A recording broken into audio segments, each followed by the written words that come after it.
अस्सलामुअलैकुम दोस्तों, इन शर्ब मौसम खबर में खुशामदीद। वज़ीर-ए-आज़म हाउस में चपेड़ों के बाद अब बनी गाला से भी चपेड़ों के चर्चे सामने आ रहे हैं। बल्कि अगर ये कहा जाए कि मोहतरमा बुशरा बीबी जो है वो ज़्यादा खुल के सामने आ रही हैं, उनके एक से एक बढ़कर रूप सामने आ रहे हैं, तो ये कुछ ज़्यादा गलत नहीं होगा। क्योंकि उससे पहले सिर्फ एक ऑडियो आई थी जिसके अंदर इस बात का सबूत मिल रहा था कि मुख्तलिफ तरह की जो ट्रोलिंग्स होती है, मुख्तलिफ तरह के जो ट्रेंड्स बनते हैं इदारों के ख़िलाफ़, शख्सियात के ख़िलाफ़, वो मोहतरमा बुशरा बीबी की हदायत पर डॉक्टर अरसलान खालिद साहब बनाते हैं।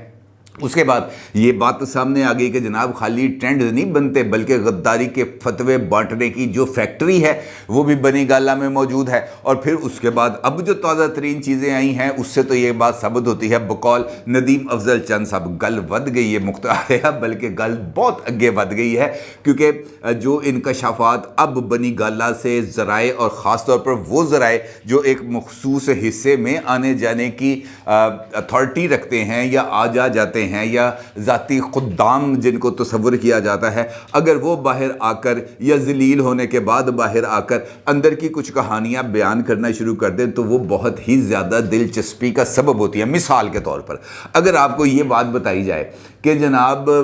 वो जो अंदरूनी हिस्सा है बनी गाला में, जो रिहायशी हिस्सा है, वहाँ पर इमरान खान को भी जाने की इजाज़त नहीं, तो आप क्या सोचेंगे कि यार प्राइम मिनिस्टर ऑफ पाकिस्तान, साबिक प्राइम मिनिस्टर ऑफ पाकिस्तान मोहतरमा बुशरा बीबी के शौहरे नामदार, लेकिन उनको भी उस चौखट से आगे पैर रखने के लिए भी अगर इजाज़त की ज़रूरत हो और जब तक इजाज़त ना मिले वो हाथ बांध कर दरवाजे के बाहर खड़े रहें, तो आपका क्या ख्याल है क्या हो सकता है? फिर अगर आपको इस किस्म की भी अगर इतलात मिल जाए बफर्ज़ महाल कि इमरान खान साहब दरवाजे के बाहर खड़े हैं, दरवाज़ा नहीं खुल रहा, इमरान खान साहब अगर दोबारा पैगाम भेजते हैं फिर पैगाम का जवाब नहीं आता, फिर पैगाम भेजा जाता है, तो अंदर से जो बात सामने आती है वो इतनी ज़्यादा तल्ख होती है कि वहाँ पर जो मौजूद लोग हैं उनके अगर कानों से धुआं निकल आए, लेकिन इमरान खान साहब ऐसे यूँ हाथ बांध कर सर झुका के बैठे हों, तो आपका क्या ख्याल है? ये सारा कुछ हो रहा है जनाब, ये सारा कुछ हो रहा है और ये सारा कुछ बनी गाला में हो रहा है और बनी गाला सरकार के साथ हो रहा है। ये उस शख्स के साथ हो रहा है जो बाहर आकर अपने आप को चे गवेरा साबित करने की कोशिश करते हैं, जो अपने आप को हिटमैन बनाने की कोशिश करते हैं, जो लोगों को ये बात साबित करने की या बावर कराने की कोशिश करते हैं कि मैं हूं तब्दीली का इस्तारा, मैं हूं तब्दीली का सबसे बड़ा अलमबरदार। लेकिन जब अंदर की कहानियां बाहर आती हैं तो सूरत हाल बदल जाती है। ये अंदर की कुछ कहानियां हैं जो आपके साथ शेयर करूंगा, लेकिन उससे पहले दो और ख़बरें भी हैं जो आपके साथ शेयर करना बहुत ही ज़्यादा ज़रूरी है। सबसे पहले बात करेंगे इमरान रियाज खान साहब की। आज उनकी इस्लामाबाद के अंदर तो उनका जो मामला था वो चला ही नहीं और चलने से पहले ही उस दरख्वास्त को निपटा दिया गया और चीफ जस्टिस हाई कोर्ट का ये कहना था कि जनाब ये हमारी जुरिस्डिक्शन का मामला ही नहीं है, यह इस्लामाबाद हाई कोर्ट की हदूद से बाहर का वाक़या, लिहाजा आप लाहौर हाई कोर्ट में रुजू करें। लेकिन उसके बाद अटक के अंदर स्पेशल मजिस्ट्रेट के सामने इस मामले की सुनवाई होती है। तकरीबन कोई 2.5-3 घंटे की समाअत होती है जहां पर इमरान रियाज खान साहब से मनकूल है, ये उनसे बात जुड़ी गई है कि उनका ये कहना था कि मैं तो अब चुप हो गए नहीं बैठूंगा, जितनी देर अंदर रखोगे उतनी देर तो चुप रहूंगा, लेकिन बाहर निकलूंगा तो इससे ज़्यादा बोलूँगा और ज़्यादा सड़ चढ़ के बोलूँगा। तो इसका मतलब ये है कि जो अंदर रखने वाला जो प्लान है वो शायद अभी फौरी तौर पर एग्जीक्यूट नहीं हो पा रहा, क्योंकि जो अटक की अदालत थी उसने तो उनकी ज़मानत मंजूर कर ली है। लेकिन यहाँ पर जो डेवलपमेंट है वो ये है कि 15 थानों के SHO अटक की अदालत के बाहर खड़े हैं और जैसे ही इमरान रियाज खान साहब की ज़मानत मंजूर होने के बाद उनकी जो रोबकार वगैरह है वो जारी होगी, तो उसके बाद टास होगा कि जनाब हुण केड़े थाने ने, जिस थाने ने इमरान रियाज साहब की कस्टडी लेनी है, क्योंकि अटक से लाहौर आते आते बेशुमार थाने हैं और अगर 15 FIRs मौजूद हैं, 15 SHO वहाँ पर मौजूद हैं, तो इसका मतलब ये है कि ये काम अभी जल्दी कहीं रुकने वाला नहीं है और इमरान साहब की जो रिहाई है मुकम्मल तौर पर उसको कम अज़ कम अभी महीना 1.5 महीना लगेगा, इसके अंदर कोई दो राय नहीं। और ये कोई खुशी की खबर नहीं है। यकीनी तौर पर इमरान रियाज साहब जिस तरीके से एक सोच को परवान चढ़ा रहे थे, एक बयानिए को लेके आगे चल रहे थे, इमरान खान साहब की मोहब्बत में लेके आगे जा रहे थे, उनसे लगाव की सूरत में आगे लेके जा रहे थे, लेकिन جو طریقہ کار رکھا جا رہا ہے وہ یقینی طور پر اس پہ کچھ اعتراضات کیے جا سکتے ہیں، ان کے سوچ سے، ان کے نظریے سے، ان کے انداز بیان سے، کیونکہ دیکھیں جب حامد میر صاحب کے ساتھ معاملہ ہوتا ہے تو حامد میر صاحب کو غدار ثابت کرنے کے لیے جو کارواں سب سے آگے ہوتا ہے، جو میر کارواں ہوتا ہے، وہ یہی لوگ تھے نا، عمران ریاض خان، ارشد شریف، صابر شاکر، صدیق جان، یہی وہ تمام لوگ تھے جو سارے کے سارے حامد میر کو غدار ثابت کرنے کی کوشش کر رہے تھے۔ جب ابصار عالم صاحب کو گولی لگتی ہے تو یہ سارے کے سارے تھے نا جو یہ کہتے تھے کہ جناب گولی نہیں لگی، بلکہ آج تو ان کے قاتلوں کو بھی قاتلوں کہہ رہا کہ ان پر حملہ کرنے والوں کو بھی کچھ ان میں سے گرفتار کیا گیا، اور پھر یہ پتہ چلا کہ جناب یہ تانے بانے کہاں سے آتے ہیں، جرمنی سے ایک ہدایت آتی ہے، ہدایت یہاں پر موجود ایک شخص تک پہنچتی ہے، وہ شخص آگے سے ایک اور بندے کو سپاری دیتا ہے، وہ جس کو پیسے ملتے ہیں وہ جاتا ہے اسلام آباد، جا کے ابصار عالم صاحب کو گولی مارتا ہے۔ پھر اس میں پتہ چلتا ہے کہ جناب ایک شخص اس میں سے ایسا ہے جس کا تعلق عسکری ادارے سے تھا، جس کو مختلف وجوہات کی بنا پر اس کا کورٹ مارشل ہوا، وہ کورٹ مارشل ہونے کے بعد اس کو ادارے سے نکالا گیا۔ اس قسم کی چیزیں سامنے آتی ہیں، لیکن عمران ریاض صاحب تو اس حوالے سے ایکسیپشن ہے، کیونکہ اس وقت بھی ان کا سپورٹ بینک موجود ہے، اس وقت بھی ان کے ساتھ جو سہولیات ہیں ان کو وہ میسر ہیں، وہ گرفتاری سے پہلے بھی ویڈیوز بناتے ہیں، ویڈیوز جاری کرتے ہیں، اس کے بعد بھی وہ ان کے ٹویٹر اکاؤنٹ جاری ہے، تو کچھ اور چیزیں بھی ہیں جو اس کے ساتھ ساتھ چل رہی ہیں۔ لیکن دیکھنا یہ ہے کہ اب یہ والا معاملہ کہاں پر جا کے رکے گا، کیونکہ اس پر بھی عمران خان صاحب ہوں، فواد چودھری صاحب ہوں، شیریں مزاری صاحب ہوں، پوری کی پوری پی ٹی آئی اس معاملے میں نہ صرف میدان میں آ گئی ہے عمران ریاض خان صاحب کی سپورٹ کے لیے، بلکہ اب انہوں نے احتجاج کا اعلان بھی کر دیا ہے، اور اس معاملے پر باضابطہ طور پر پریس کانفرنس کی گئی ہے پی ٹی آئی کی ٹاپ لیڈرشپ کی طرف سے، اور اس پریس کانفرنس کے اندر جو عمران ریاض صاحب ہیں ان کے کیس کے میرٹس کو ڈسکس نہیں کیا گیا، بلکہ یہ کہا گیا کہ جناب یہ جو حق ہے نا یہ گھر بیٹھ کے نہیں ملتا، یہ حق آپ کو چھیننا پڑتا ہے، یعنی اگلے کے گلے کے اندر وہ کہتے ہیں نا بام پا کے حق باہر کٹنا پڑتا ہے، اس قسم کی بات فواد چودھری صاحب کر رہے ہیں، اور پھر وہ یہ کہتے ہیں کہ عوام کو اپنے حقوق کے تحفظ کے لیے باہر نکلنا پڑے گا، کیونکہ اگر وہ باہر نہیں نکلیں گے تو پھر ان کے حقوق کا تحفظ ممکن نہیں ہوگا۔ اور یہ وہی فواد چودھری صاحب ہیں جو گزشتہ کئی پریس کانفرنسز کے اندر اس بات کا اظہار کرتے جا رہے ہیں کہ پی ٹی آئی کو دیوار سے لگایا گیا تو ہم ایک عسکری ونگ بنانے پر مجبور ہو جائیں گے، ہم ایم کیو ایم کی طرز سیاست کو اپنانے کا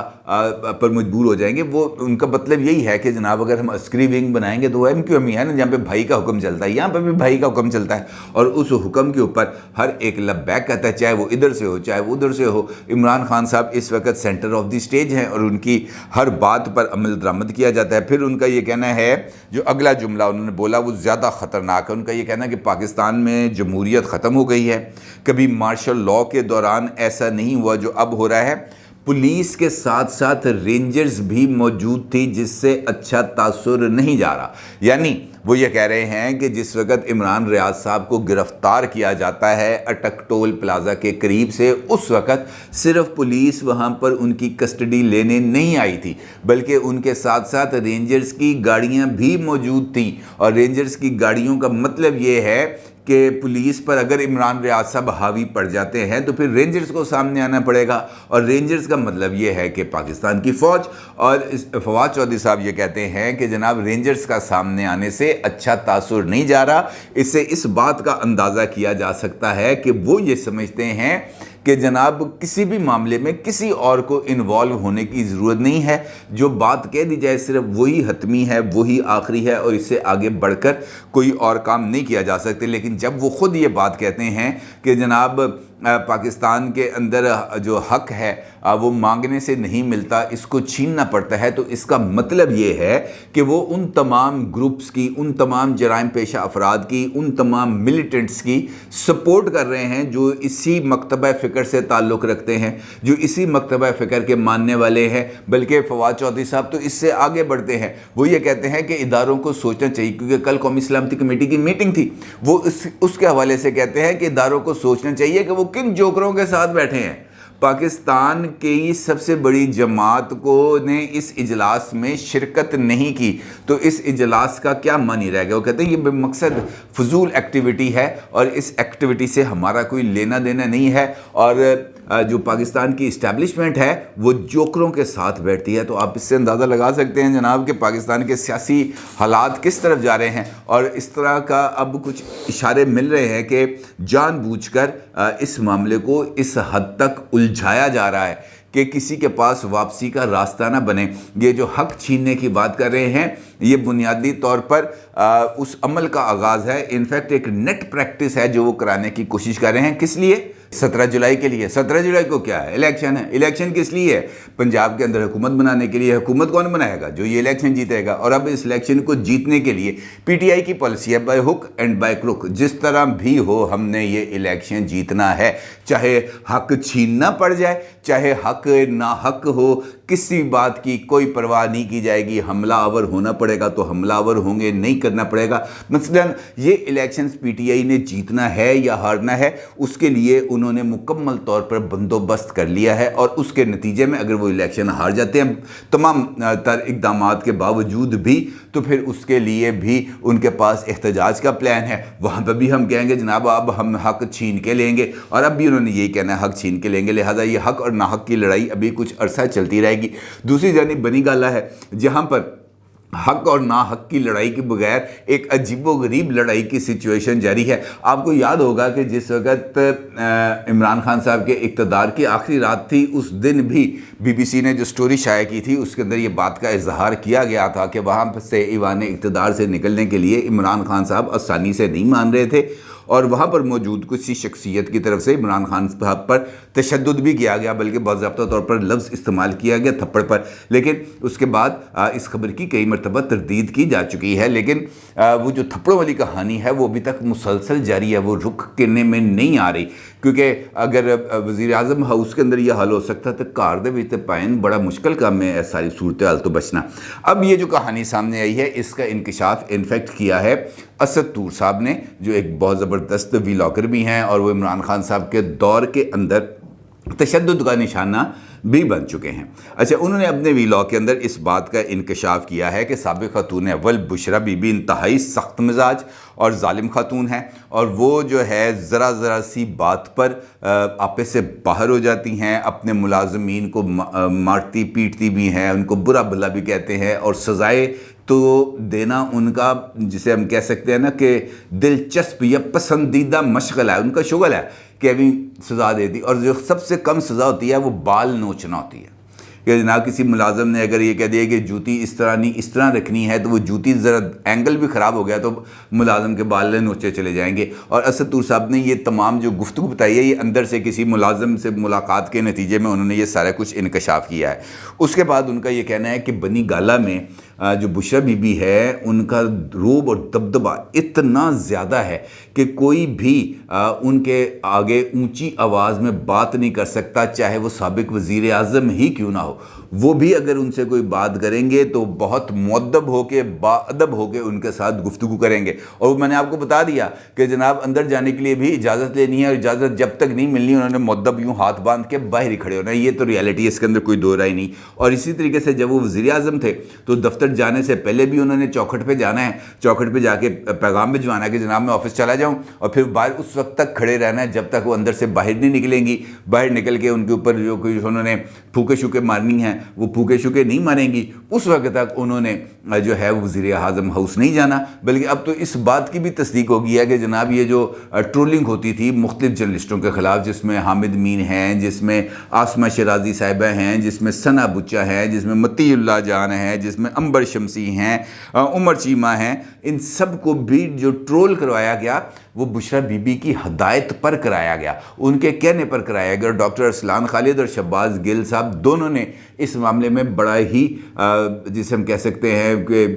अच्छा रोल प्ले नहीं किया। ये कम से कम नर्म लफ्ज़ है जिसके लिए इस्तेमाल किया जाएगा। अब मामला ये है कि अगर ये जो बातें सामने आ रही हैं, मुझे नहीं पता ये दुरुस्त है गलत हैं, ये असद तूर साहब ने किया, मैं असद तूर साहब को कोट करके आपको बता रहा हूँ। अब اگر یہ باتیں درست ہیں تو پھر یقینی طور پر یہ کہنا یا یہ ماننا کہ جناب عمران خان صاحب اس ساری صورتحال سے بری ذمہ ہوں گے ممکن نہیں ہے، کیونکہ جس حد تک بری ذمہ ہیں تو وہ ہم اس کا اندازہ نہیں، بلکہ کل پرسوں بھی کسی نے کوئی خبر دی ہوئی تھی، اس کے اندر یہ کہا گیا تھا کہ یہ جو ہیں محترمہ بشریٰ بی بی صاحبہ، ان کی طرف سے جو فائلیں ان کے سامنے ان کو کہا جاتا تھا وہ ان فائلوں کے اوپر بڑا ہنس ہنس کے دستخط کرتے تھے، یعنی وہ مکمل طور پر اس وقت بشریٰ بی بی کے جسے ہم کہہ سکتے ہیں نا کنٹرول میں ہیں، وہ جو بیانیہ بناتے ہیں ان سے مشورے سے بناتے ہیں، جو وہ مہم کا اعلان کرتے ہیں اس کی تاریخوں کا تعین بھی ان سے پوچھ کے کیا جاتا ہے، فجر دا ٹائم ہے کرنا ہے، مغرب دا ٹائم ہے کرنا ہے، اس قسم کی صورتحال ہے۔ لہٰذا ایسی صورتحال میں جو جسے کہا جا سکتا ہے کہ جناب کوئی اچھی اور پولیٹیکل اپروچ کے ساتھ باہر نکلنا بہت ہی زیادہ مشکل کام ہے، اور یہی المیہ ہے اس وقت پاکستان تحریک انصاف کا کہ اس کو جو کنٹرول کرنے والی شخصیت ہے وہ عمران خان نہیں کوئی اور ہے، اور وہ چونکہ پولیٹیکل ذہن ہی نہیں ہے تو لہٰذا وہ پولیٹیکل اپروچ بھی نہیں ہے پارٹی میں، اور لہٰذا اوپر سے نیچے تک ایک عجیب و غریب دو عملی ہے جو ہمیں نظر آ رہی ہے۔ اپنی رائے کا ضرور اظہار کیجیے گا۔ آپ کو بہت شکریہ۔ اللہ حافظ۔